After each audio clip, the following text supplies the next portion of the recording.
Hello guys welcome back in other new blog. आज पनि मैले चाहिँ केही इन्फर्मेसन दिउँ कि भनेर भिडियो बनाइरहेको छु कि स्लोभाकियाको नर्मल जानकारी इन्फर्मेसनहरू त मैले प्रायः सबै दिइसकेको छु तपाईँहरूलाई। अब दिन अलिअलि बाँकी छन् होला सायद केही कुराहरू।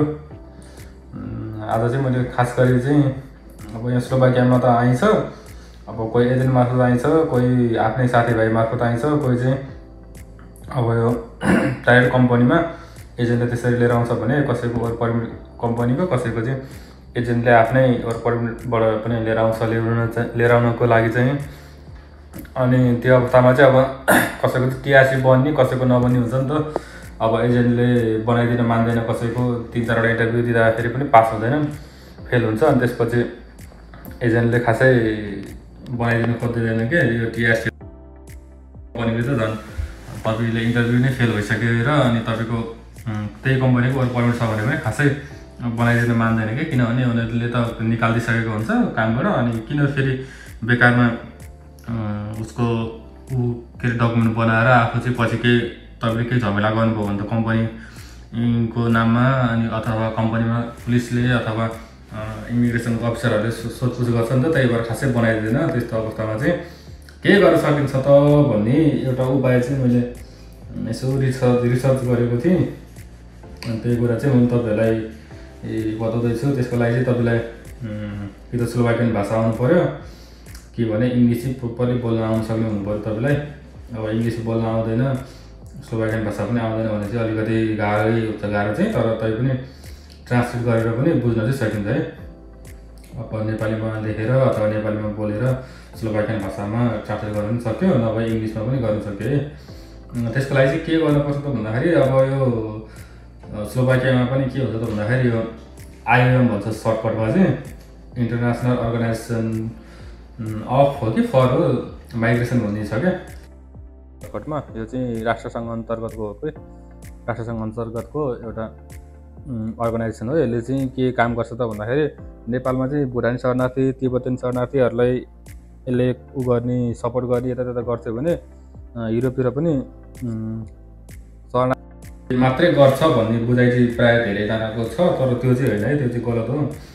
शरणार्थी भिजामा रहेकालाई गर्ने सपोर्ट बाहेक यसले चाहिँ के गर्छ त भन्दाखेरि थर्ड नेसनल कन्ट्री भन्नाले Asian, African, American, European union र इइए युरोपियन इकोनोमिक जोन एरियाभन्दा बाहिरकाहरूलाई चाहिँ के गर्छ त भन्दाखेरि यसले काम खोजिदिनेदेखि लिएर अनि काउन्सिलिङहरू लिएर कानुनी सल्लाहदेखि लिएर के गरे चाहिँ तपाईँको टिआरसी बन्छ, कम्पनीले बनाइदिएर भने कम्पनीलाई फोन गरेर सोध्ने, अनि त्यसपछि किन बनेन, कसरी बनेन, के का लागि बनेन भनेर सोध्ने, रिसर्च गर्ने काम चाहिँ यो आइओएमले तपाईँले गएर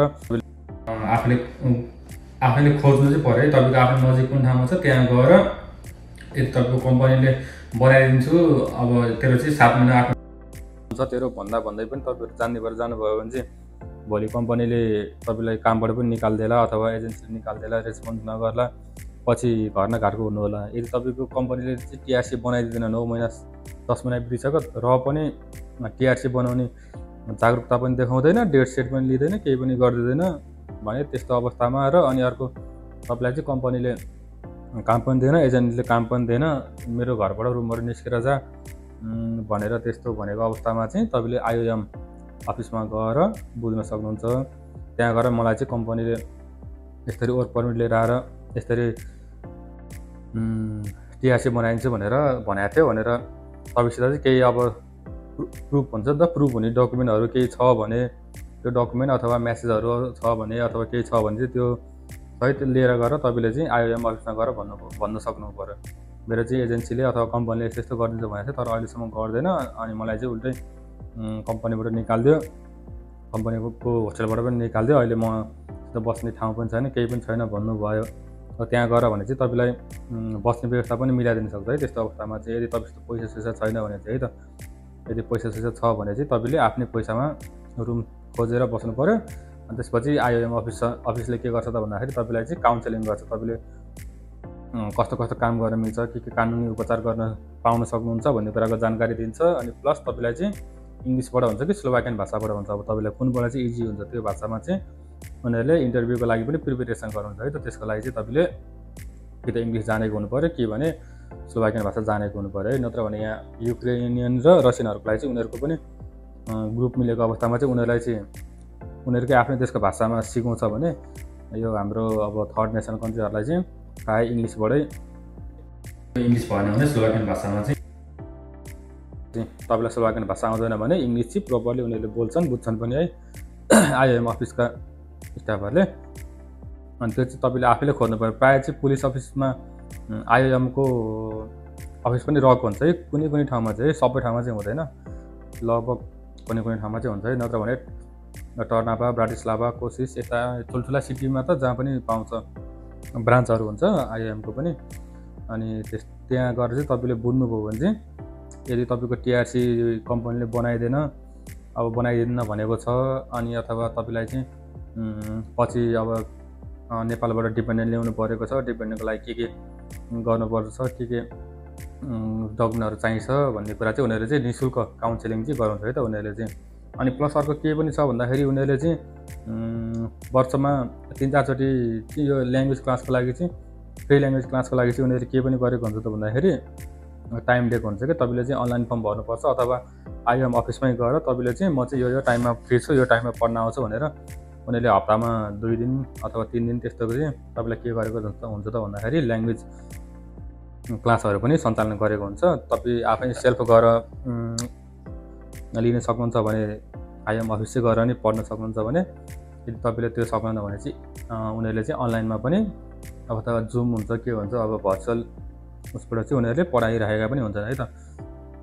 त्यसको लागि चाहिँ तपाईँले अनलाइन क्लासको लागि आइएम अफिसमा गएर ल्याङ्ग्वेज क्लास भनेर सर्च गरेर हेर्नुभयो भने यो टाइममा खुल्छ, यो टाइममा चाहिँ आवेदन लेखेको हुन्छ है त। त्यो तपाईँले हेर्नुभयो भने भेट्न सक्नुहुन्छ है। तपाईँले चाहिँ पैसा तिरेर पढाउनु पर्दैन। अनि उनीहरूले चाहिँ के गरेको हुन्छ त भन्दाखेरि उनीहरूले एक्स्ट्रा यो वेबसाइटमा गएर थुप्रै थरीका ल्याङ्ग्वेजहरू पढ्न सक्छ, स्लोभाकियन भाषाका ल्याङ्ग्वेजहरू भनेर उनीहरूले वेबसाइटहरू पनि देखाइदिइरहेका हुन्छन् भने उनीहरूले पनि ल्याङ्ग्वेज क्लास चाहिँ चलाइरहेका हुन्छन् है त।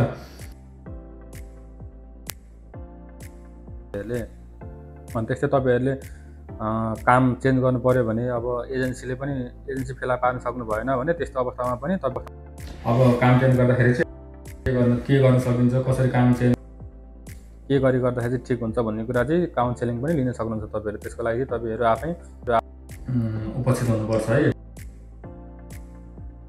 फोन नम्बर दिएको हुन्छ उनीहरूको वेबसाइटमा, उनीहरूले चाहिँ बिदाको दिन बाहेक अनि त्यसपछि यो अफिस टाइममा चाहिँ फोन गरेर तपाईँले इङ्ग्लिसमा सोध्नुभयो भने म चाहिँ यसरी काम चेन्ज गर्न चाहन्छु, काम चेन्ज गर्नको लागि चाहिँ के गर्नुपर्छ, कसो गर्नुपर्छ, के डकुमेन्ट चाहिन्छ, के डकुमेन्ट माग्नुपर्छ कम्पनीसित भनेर सबै कुरा तपाईँले चाहिँ इङ्ग्लिसमा सोध्नुभयो भने उनीहरूले प्रष्ट रूपमा तपाईँलाई काउन्सिलिङ गरिदिन्छन् है त।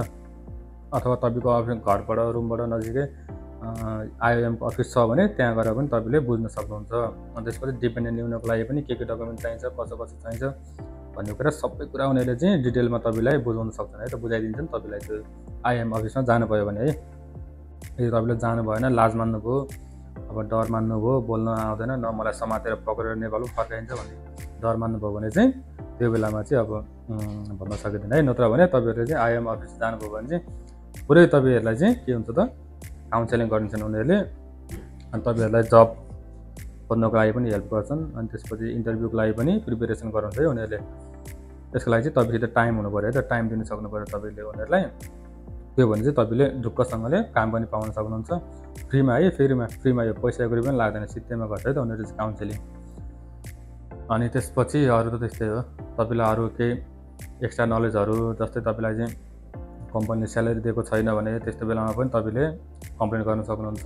अनि त्यसपछि तपाईँ अर्को थर्ड युरोपियन कन्ट्रीबाट आउनुभएको छ भने यहाँ चाहिँ कसरी टिआरसी पाउन सकिन्छ अथवा EU कार्ड छ भने त्यस्तो बेलामा पनि उनीहरूले जानकारी दिन्छन्। अनि त्यसपछि तपाईँले चाहिँ 5 वर्षभन्दा बढी यहाँ बसिसक्नु भएको छ र भाषा आउँछ भने पनि कसरी चाहिँ तपाईँले लङ रेसिडेन्स पर्मिट पाउनुहुन्छ अथवा PR पाउनुहुन्छ भनेर त्यसको पनि उनीहरूले काउन्सिलिङ गराइदिन्छन् है त तपाईँलाई। त्यसको लागि पनि तपाईँले त्यहीँ गएर बुझ्न सक्नुहुन्छ अथवा अनलाइनमा सोध्न पनि सक्नुहुन्छ, फोन गरेर अनलाइनमा पनि फोन गरेर सोध्न सक्नुहुन्छ अथवा मेल लेखेर पनि तपाईँले सोध्न सक्नुहुन्छ उनीहरूलाई चाहिँ है त।